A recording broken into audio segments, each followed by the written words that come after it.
Now, the official Suncoast weather with ABC7 meteorologist John Scalzi. Yeah, warm out there. We have 79 degrees the air temperature with a dew point of 75.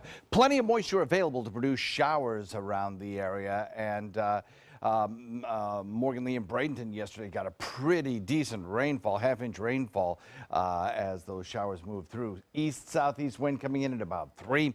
We have across the region temperatures that are warm most everywhere. Not a big difference between coast and inland areas with all this humidity in the air. 77 Wauchula, Arcadia, Myakka, Parrish, Bradenton, 78 Lakewood Ranch, Northport, and 79s from Sarasota down through Inglewood. Today, we are going to see a continuation of this little spin in the atmosphere just off the Carolina coast. That's what's left of Julia. Not much left there. It's a post-tropical system now. But it continues to spin. What it may do is help to draw down aloft some drier air around its circulation into the state of Florida over the next several days, somewhat limiting the amount of rainfall that we get compared to what we might normally see on a normal summer's day. Still, we'll have a reverse summer pattern for at least the next 3 or 4 or 5 days as high pressure remains anchored back to the west. With that high pressure ridge producing clear skies on the Texas coastline, it brings us a westerly wind flow, and you can kind of make out the direction of motion of some of these showers out in the far Gulf. They're kind of drifting toward us, and in fact they help to kick off a shower or two near the coastline during the morning hours. And that's what we're seeing currently. And I think that's fair to say what we'll see over the next several mornings, that kind of coastal shower.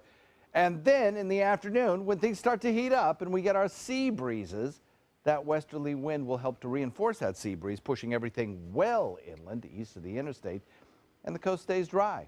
Probably after about 1 o'clock, the coast will be dry while inland areas start to see those rains forming. High pressure back to our west, what's left of Julia, and then a frontal boundary to the north of us. Yes, I know we have fall coming up this week. We have fall arriving on Thursday at about 10:30 in the morning, but still, we're not going to get a taste of any of this cooler air from this cold front. That's going to be reserved for the Ohio Valley and the Northeast. All we will get will be this westerly wind flow and the warm, humid air coming off the Gulf water. And we probably won't see our first little taste of fall for about 2, 3, maybe 4 weeks yet. Remember, even Halloween can be a very warm, steamy event for the kids in masks. East moving storms, AM coastal showers, PM inland showers. That'll be the name of the game for the weather highlights over the next several days.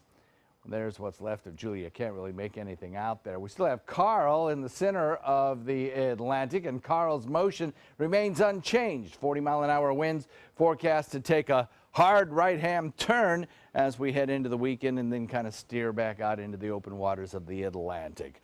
So we'll watch that. We'll see what happens. The forecast track kind of nudged even a little further to the east away from the United States. Northwest wind coming in at about 10 knots this evening. South wind shifting to the west this afternoon. All of that meaning a chance of showers over the next several days. Fall coming Thursday, and we stay warm right straight through the week.